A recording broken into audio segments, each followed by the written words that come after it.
नमस्कार दोस्तों। आज हम लोग पढ़ेंगे जनरल साइंस। चलिए स्टार्ट करते हैं। एक व्यक्ति चलती गाड़ी में इंजन की ओर मुख करके बैठा है। वह एक सिक्का उछालता है। सिक्का किधर गिरेगा? व्यक्ति के पीछे। एक व्यक्ति चलती रेलगाड़ी में इंजन की ओर मुख करके बैठा है। वह एक सिक्का उछालता है। सिक्का व्यक्ति के पीछे गिरेगा। एक ट्रेन जैसे ही चलना आरंभ करती है, उसमें बैठे हुए यात्री का सिर पीछे की ओर झुक जाता है। इसका क्या कारण है? एक ट्रेन जैसे ही चलना आरंभ करती है, उसमें बैठे हुए यात्री का सिर पीछे की ओर झुक जाता है। गति के जड़त्व के कारण। गति के जड़त्व के कारण। गुरुत्वाकर्षण के सार्वभौमिक नियम का प्रतिपादन किसने किया? न्यूटन ने। गुरुत्वाकर्षण के सार्वभौमिक नियम का प्रतिपादन न्यूटन ने किया।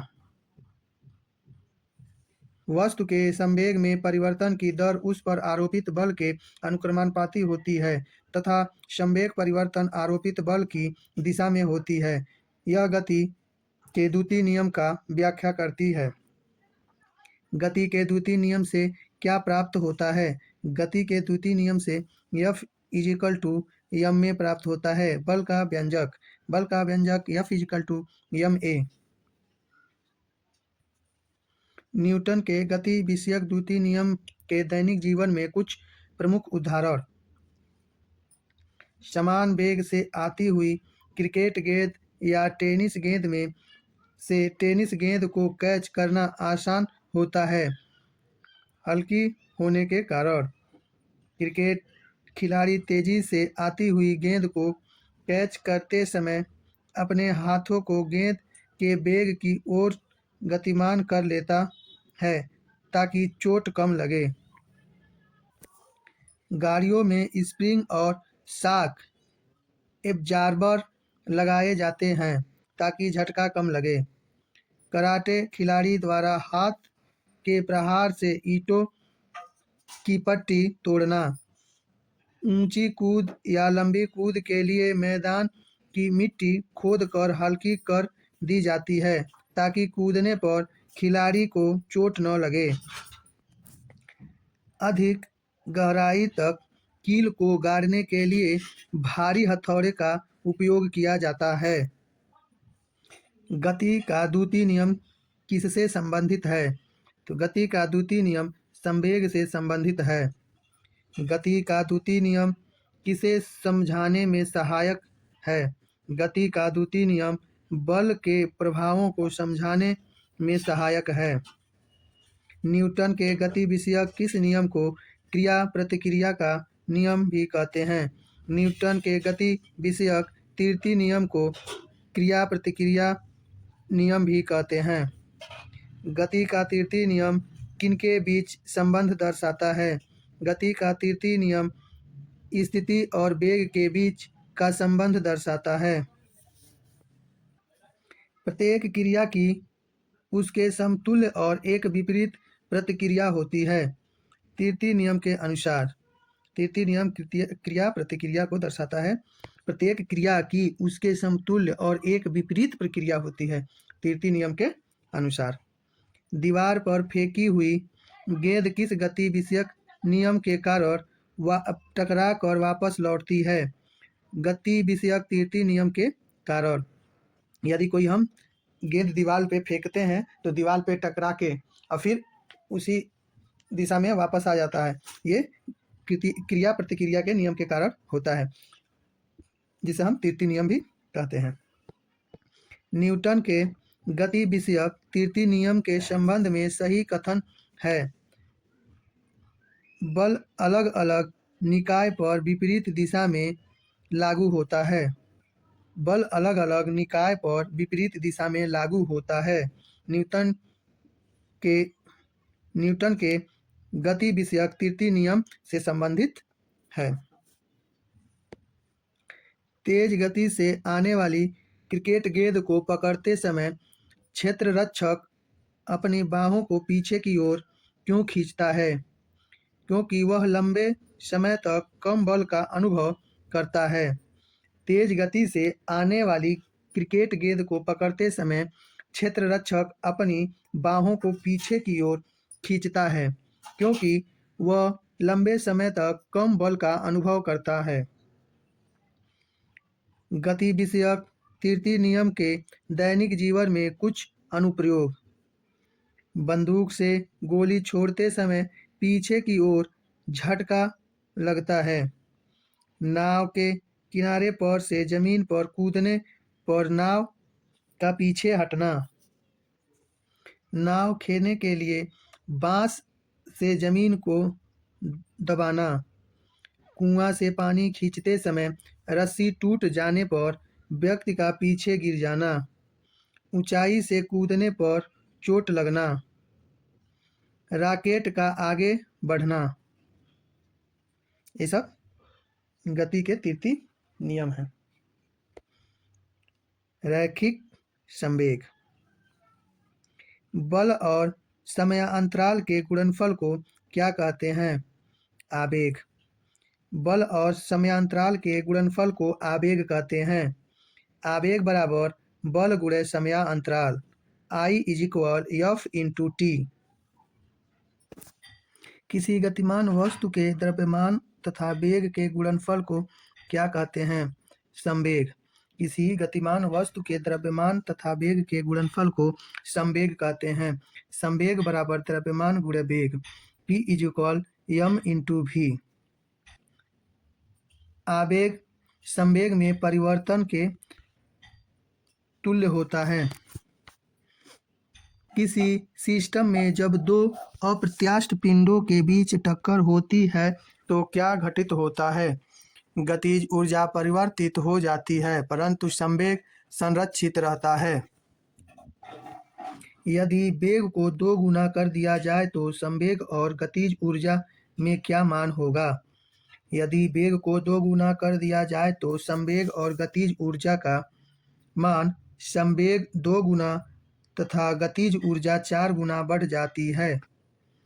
पिंड ए जिसका द्रव्यमान 2 kg तथा पिंड बी जिसका द्रव्यमान 3 kg है, एक दूसरे की ओर क्रमशः 4 मीटर प्रति सेकेंड और 2 मीटर प्रति सेकेंड के वेग से बढ़ रही है। टक्कर के समय प्रत्यास्थ संघट्ट की दिशा क्या होगी? विपरीत होगी। टक्कर के समय प्रत्यास्थ संगठन की दिशा विपरीत होगी। किसी वस्तु का संवेग किस पर निर्भर करता है? किसी वस्तु का संवेग द्रव्यमान व वेग दोनों पर निर्भर करता है। यदि संवेग p और वेग v दिया हो तो द्रव्यमान m ज्ञात करने के लिए प्रयुक्त सूत्र क्या होगा? m = p/v। m = p/v। संवेग संरक्षण का नियम। गति विषयक द्वितीय व तृतीय नियम के संयोजन का महत्वपूर्ण परिणाम संवेग संरक्षण का नियम कहलाता है। संवेग संरक्षण का नियम। एक या एक से अधिक वस्तुओं के निकाय पर कोई बाह्य बल नहीं लग रहा हो तो उस निकाय का कुल संवेग नियत रहता है। रॉकेट का प्रक्षेपण किस सिद्धांत पर आधारित होता है? रॉकेट का प्रक्षेपण संवेग संरक्षण के सिद्धांत पर आधारित होता है। रॉकेट का प्रक्षेपण संवेग संरक्षण के सिद्धांत पर आधारित होता है। किस सिद्धांत के अनुसार कोई रॉकेट अंतरिक्ष में कार्य करता है? किस सिद्धांत के अनुसार कोई रॉकेट अंतरिक्ष में कार्य करता है? संवेग संरक्षण का सिद्धांत के आधार पर कोई रॉकेट अंतरिक्ष में कार्य करता है।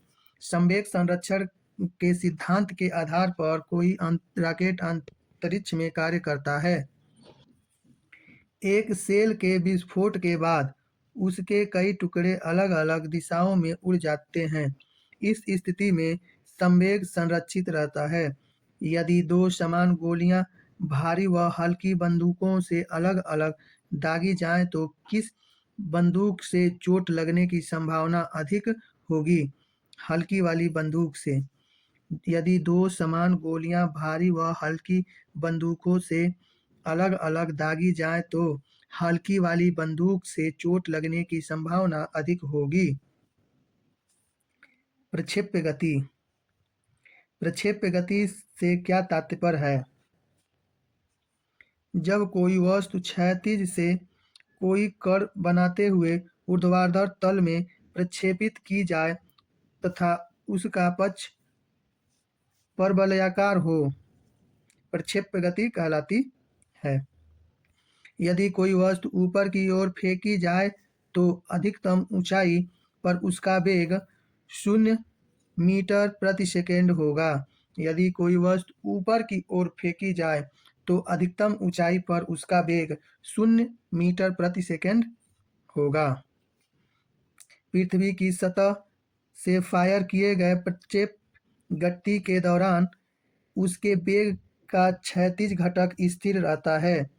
पृथ्वी की सतह से फायर किए गए प्रक्षेप्य गति के दौरान उसके वेग का क्षैतिज घटक स्थिर रहता है। प्रक्षेप्य पथ को क्या कहते हैं? प्रक्षेप्य पथ को प्रक्षेप्य पथ कहते हैं। प्रक्षेप्य गति में क्षैतिज के साथ एक बड़ा कोण कब बनता है? प्रक्षेप्य गति में क्षैतिज के साथ एक बड़ा कोण जब प्रक्षेप पथ ऊंचा हो।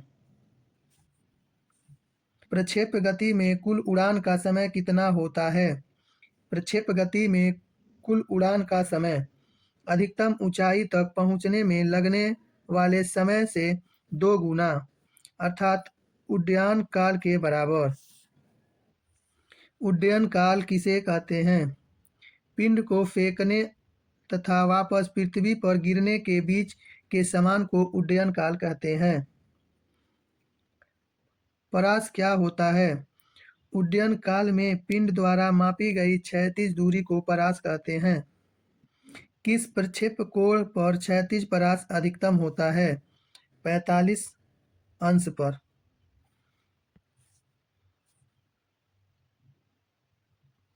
बल एवं घर्षण बल। गुरुत्वाकर्षण बल, विद्युत चुंबकीय बल, दुर्लभ क्षीण बल, प्रबल बल। विद्युत चुंबकीय बल में स्थिर विद्युत बल, चुंबकीय बल। सड़क पर चलने की अपेक्षा बर्फ पर चलना कठिन होता है क्योंकि बर्फ में सड़क की अपेक्षा घर्षण बल कम होता है। सड़क पर चलने की अपेक्षा बर्फ पर चलना कठिन होता है क्योंकि बर्फ में सड़क की अपेक्षा घर्षण कम होता है।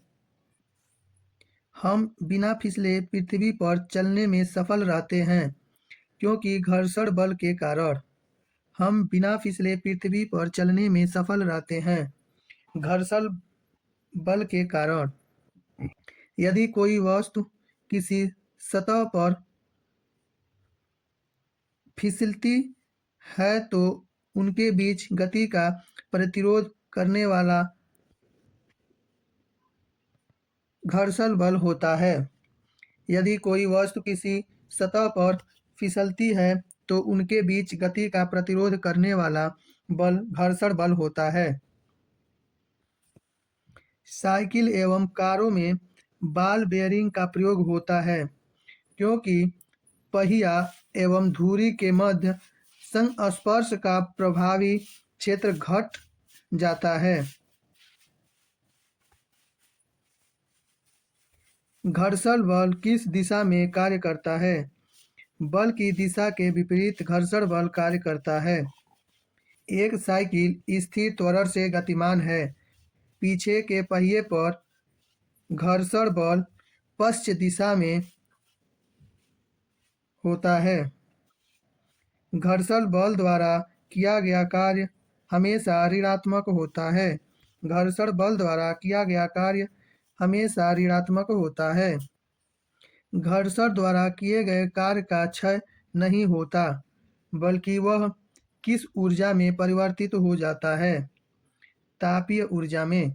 घर्षण द्वारा किए गए कार्य का क्षय नहीं होता है बल्कि वह तापीय ऊर्जा में परिवर्तित हो जाता है।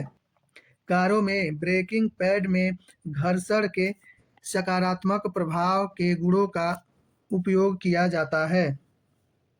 यदि कोई वस्तु किसी सतह पर फिसलती है तो उनके बीच गति का प्रतिरोध करने वाला बल घर्षण बल कहलाता है।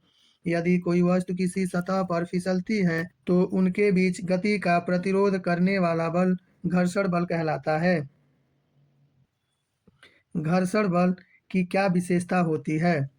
घर्षण बल की विशेषता: संपर्क में रखी दो वस्तुओं के मध्य का बल, गति का विरोध, दिशा सदैव वस्तु की गति की दिशा के विपरीत।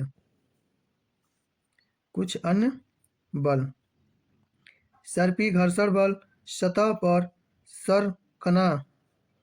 लोटनी घर्षण बल, सतह से लुढ़कना। लोटनी घर्षण बल का मान होता है सबसे कम। स्थैतिक घर्षण बल का मान होता है सबसे अधिक। घर्षण बल को कम करने हेतु क्या उपाय अपनाए जाते हैं? घर्षण बल को कम करने हेतु मशीनों में स्नेहक तथा बॉल बियरिंग का प्रयोग करते हैं। बल का गुणनफल द्रव्यमान एवं त्वरण का। बल का गुणनफल द्रव्यमान एवं त्वरण का। भरी हुई गाड़ी को चलाने में उसे चलायमान रखने के लिए आवश्यक बल की अपेक्षा अधिक बल से धक्का देना पड़ता है, क्योंकि एक बार गाड़ी चल पड़ने के बाद घर्षण कम हो जाता है। स्थिति विज्ञान के अंतर्गत अध्ययन किया जाता है। स्थिति विज्ञान के अंतर्गत विश्राम की स्थिति का अध्ययन किया जाता है। विश्राम की स्थिति का अध्ययन किया जाता है। संतुलन की शर्तें: वस्तु की स्थिरता किस पर निर्भर करती है? वस्तु की स्थिरता अस्थायी संतुलन के शर्तों पर निर्भर करती है। अस्थायी संतुलन के शर्त क्या होते हैं? अस्थायी संतुलन के शर्तें: वस्तु का गुरुत्व केंद्र अधिक से अधिक नीचे हो। गुरुत्व केंद्र से होकर गुजरने वाली ऊर्ध्वाधर रेखा वस्तु के आधार से होकर गुजरनी चाहिए। अगर ये सेशन आप लोगों को अच्छा लगा हो तो लाइक करें, सब्सक्राइब करें और अपने दोस्तों में शेयर करें। धन्यवाद।